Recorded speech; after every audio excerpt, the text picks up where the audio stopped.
इस वक्त हम डीओपीटी मिनिस्ट्री के बाहर खड़े हुए हैं और हमारे साथ अभिनय सर हैं और राकेश यादव सर हैं। कुछ देर पहले हमारी मुलाकात हुई थी, तब इनकी मुलाकात सचिव से हुई थी, लेकिन उसके बाद इन्हें फिर से संदेशा मिलता है कि मंत्री ने बुलाया था अंदर। क्या बातचीत रही? मेरे पास कि मंत्री साहब मिलना चाह रहे हैं, आप लोग आ जाओ। क्योंकि हमने जो अपनी मांगे रखी थी उस वक्त ना, वो सारी की सारी पॉइंट वाइज जेन्युइन मांगे रख दी थी, और जो पीएस साहब थे वो भी इस बात से पूरी तरह संतुष्ट थे कि जो मांगे हैं वो जेन्युइन है, जायज़ हैं।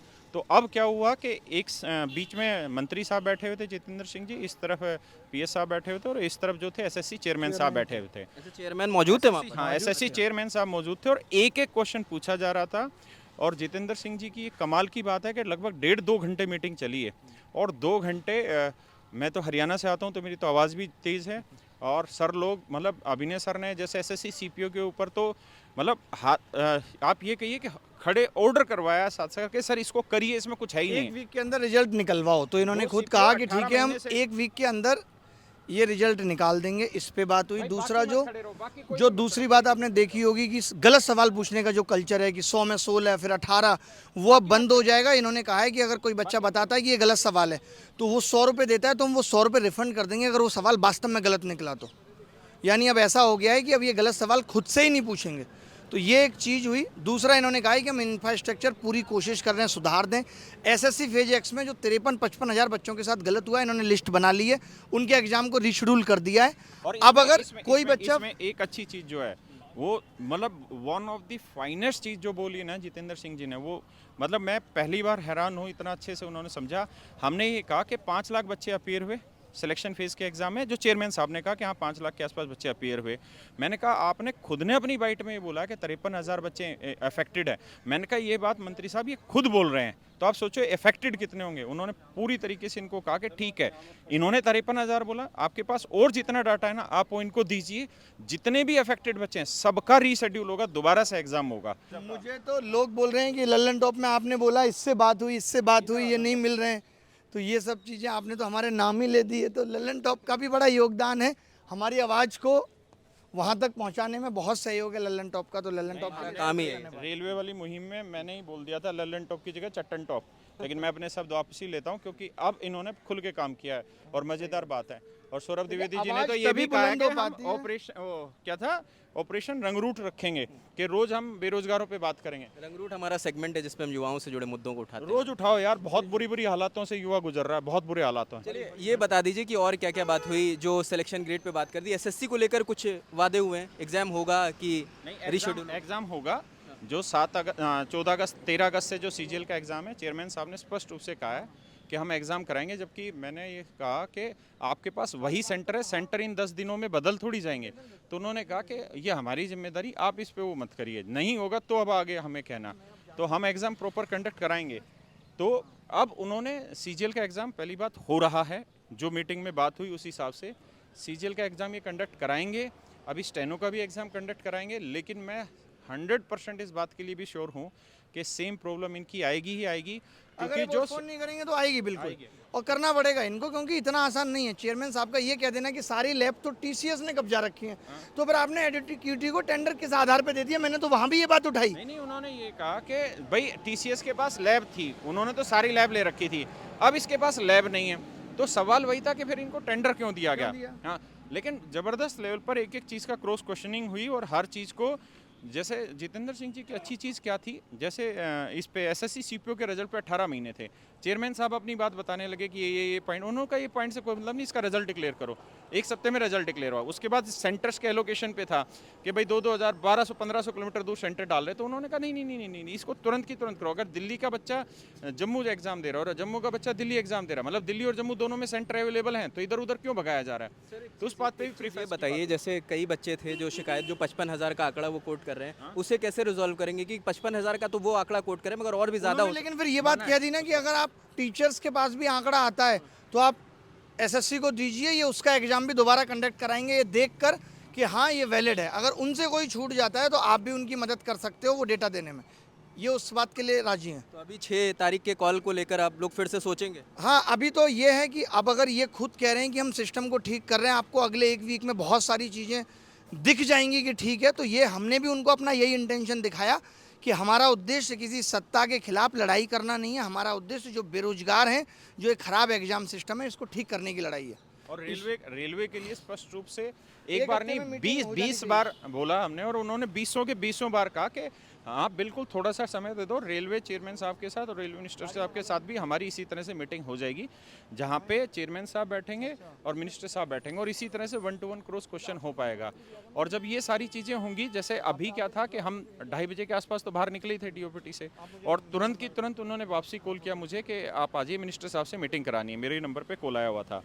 तो जब हम गए तो इतने में चेयरमैन साहब को भी बुला लिया गया, और चेयरमैन साहब के साथ मतलब प्रॉपर 1-to-1 मिनिस्टर साहब के भी क्वेश्चन क्रॉस हुए हैं, और एक एक मुद्दे पे बात हुई है। लास्टली कोई अपील, कुल मिला के ये है कि डीओपीटी मिनिस्टर साहब से ही मिल लिया। अब अगर अगली लड़ाई सिस्टम फिर भी नहीं ठीक होता तो मोदी जी से मिलने की होगी कि अगली लड़ाई, वरना फिर हम भी ऐसा होगा कि अब करने के लिए कुछ रह ही नहीं गया है, फिर हम आके ही सत्ता में उतर रहे हैं। तो मैं चाहता हूँ ऐसी नौबतें ना आए। अभी डीओपीटी मिनिस्टर साहब ने जो भी वादे किए हैं या जो भी हमारी समस्याएं सुनी हैं और हमें आश्वासन दिया, उन सब पे काम होना चाहिए और वो दिख जाएगा। और मैं इसमें एसएससी चेयरमैन साहब को भी धन्यवाद देना चाहूँगा कि उन्होंने कुछ चीज़ें सही की हैं, जैसे नॉर्मलाइजेशन की लड़ाई थी, बट प्रॉब्लम यही है कि आप 4 चीज़ें सही करते हो, दूसरी 3 गलत कर देते हो। एक चीज सबसे अच्छी चीज बोली जो एसएससी चेयरमैन साहब ने कहा कि वेटिंग लिस्ट के लिए अब आगे से हम वेटिंग लिस्ट का प्रावधान कर रहे हैं, और उन्होंने कहा कि पोर्टल पे ऐसा होगा कि जैसे कोई बच्चा ज्वाइन नहीं करेगा तो अपने आप होती चली जाएंगी उसकी जो रैंकिंग है। जैसे मान लीजिए 1 से 100 तक पोस्टें हैं और उस पर रैंकिंग डली हुई है, और मान लीजिए 63rd नंबर का बच्चा शिफ्ट हो जाता है तो ऑटोमेटिकली बाकी बच्चे ऊपर शिफ्ट हो जाएंगे। यानी वेटिंग लिस्ट के ऊपर बड़ा बयान दिया है। लेकिन मैं फिर से आपको एक ही चीज़ बोलूँगा, अभी ये सारी चीज़ें वर्बली हैं, है ना, तो वर्बली थी तो हमने नोटिफिकेशन आना बाकी। नोटिफिकेशन जिस दिन आ जाएगा उस दिन हम मान लेंगे कि ये सारी चीज़ें ठीक है। और शायद ये पेपर क्या है आप ये पेपर था जो ये देखिए रेलवे के लिए, ये मैंने डेडिकेटेडली रेलवे के लिए बनाया था पूरा पेपर, और इसमें मैंने पूरे के पूरे अगर ध्यान से देखेंगे तो एक एक डिमांड को लिखा था रेलवे को। सबसे पहले लिखा कि जो भारी रिक्तियाँ, यानी जो सीटें खाली हैं, 1.7 लाख सीटें जो इस समय ग्रुप डी के लिए खाली है, 2.74 लाख सीटें थी टोटल, तो इसको तुरंत की तुरंत भरिए। फिर मैंने लिखा कोई वार्षिक परीक्षा कैलेंडर ऐसा नहीं है जो आप फॉलो करने लग रहे हैं, क्योंकि आपने कहा 2024 में कैलेंडर आएगा, 2025 का कैलेंडर ही नहीं आया, और 2024 का जो कैलेंडर आया उसमें अभी तक कोई रिक्रूटमेंट नहीं कर रहे हैं आप। ग्रुप डी के एग्जाम की आपकी अभी तक डेट नहीं आ रही, आपने कोर्ट केस फंसा दिया। मैंने बताया कि एएलपी के जो आंसर्स में दिक्कत आई क्वेश्चंस रॉन्ग पे, उस पे कोर्ट में स्टे चला गया। तो मिनिस्टर साहब ने कहा कि ठीक है, ये पॉइंट आपके वैलिड हैं। इसके बाद हमने वेटिंग लिस्ट की बात रखी यहाँ पे, और जो दूर दराज के क्षेत्रों में जो एग्जाम पढ़ रहे हैं सेंटर्स हैं, उसके लिए उन्होंने खुद कहा, उन्होंने मुझसे ये बोला कि आप, मैंने कहा कि यार ऐसी ऐसी जगह पे सर सेंटर पढ़ रहे हैं जहाँ कीचड़ है, बच्चे इतने कीचड़ में जा रहे हैं, सामने तबेला है और ऊपर बैंक्वेट हॉल है। तो वो खुद सुन के इस चीज़ को सरप्राइज थे। जब पूछा चेयरमैन साहब से तो कोई जवाब थोड़ी दे पाए चेयरमैन साहब, और तुरंत की तुरंत उसमें उन्होंने कहा तकनीकी जितनी भी गड़बड़ियों के कारण परीक्षाएं रद्द हुई हैं वो ये मतलब इनकी वो है जिम्मेदारी, और न्यायपालिका में जो स्थगन हो रहा है, जो स्टे हो रहा है, उसकी जिम्मेदारी इन लोगों की है। सारी मांगे आपने रेलवे की तरफ से? देखिए हमारा आज का काम था कि हम खुल के अपनी बात जिस आवाज़ में बोल सकते हैं, क्योंकि इतना बेहतरीन मंत्री नहीं मिलेगा जो आपको 2 घंटे बैठ के सिर्फ सुने, है ना, और एक एक चीज़ का जो हाथ के हाथ समाधान हो सकता था वो करवाया। लेकिन अभी भी मैं फिर से अपनी वही बात दोहराता हूँ कि देखिए ये नेता लोग हैं, ठीक है, जिस दिन चीज़ें प्रैक्टिकल हो जाएंगी उस दिन हम भी मान लेंगे कि हमारी जो प्रयास था वो किसी हद तक सफल हुआ, और अगर नहीं हुई तो फिर जैसे चल रहा था वही चीज़ें चल रही हैं। क्योंकि मुझे लगता नहीं है कि 13 अगस्त को जो एग्ज़ाम स्टार्ट हो रहा है उसमें ये उन सेंटर्स को इतनी जल्दी ठीक कर पाएंगे, सवाल ही नहीं उठता है। 10 लाख बच्चे थे और अब 28 लाख बच्चों ने पेपर देना है। 28 लाख बच्चों के पेपर देने की व्यवस्था, और ये कह देना और फिर ये कह देना कि चलो इस बार गलती हो गई, अगली बार सुधार देंगे, फिर वही कहानी होगी, फिर वही लड़ाइयाँ होंगी, तो ऐसा नहीं हो सकता। तो मुझे ऐसा लगता है कि बिना पेपर पोस्टपोन किए, खैर उन्होंने ये बात बाद में बोल भी दी कि ठीक है हमें ज़रूरत है तो हम 1 हफ्ते के लिए एग्ज़ाम पोस्टपोन करेंगे, ठीक है।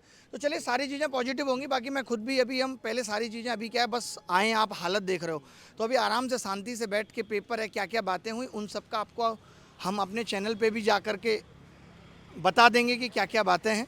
और जो टाइमलाइन वाली चीज़ें, सीपीओ का रिजल्ट 1 वीक में बोला है। दूसरा, जितने भी बच्चों के ग्रीवेंस होंगे हर एक मेल पे तुरंत की तुरंत उनको एक्नॉलेजमेंट मिलेगा, और उस एक्नॉलेजमेंट के साथ ही उनको टाइमलाइन दिया जाएगा कि आपके इश्यू को 5 दिन में रिजोल्व कर दिया जाएगा, 6 दिन में रिजोल्व कर दिया जाएगा।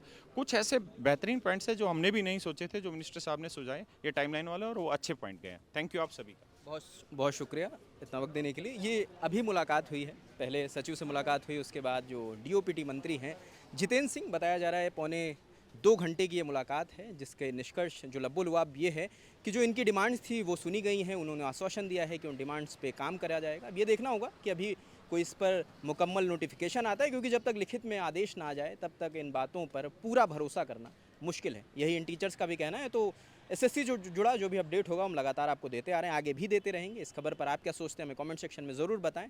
कैमरे के पीछे सौरभ है, मेरा नाम रजत है। देखते दिल लंटॉप। शुक्रिया।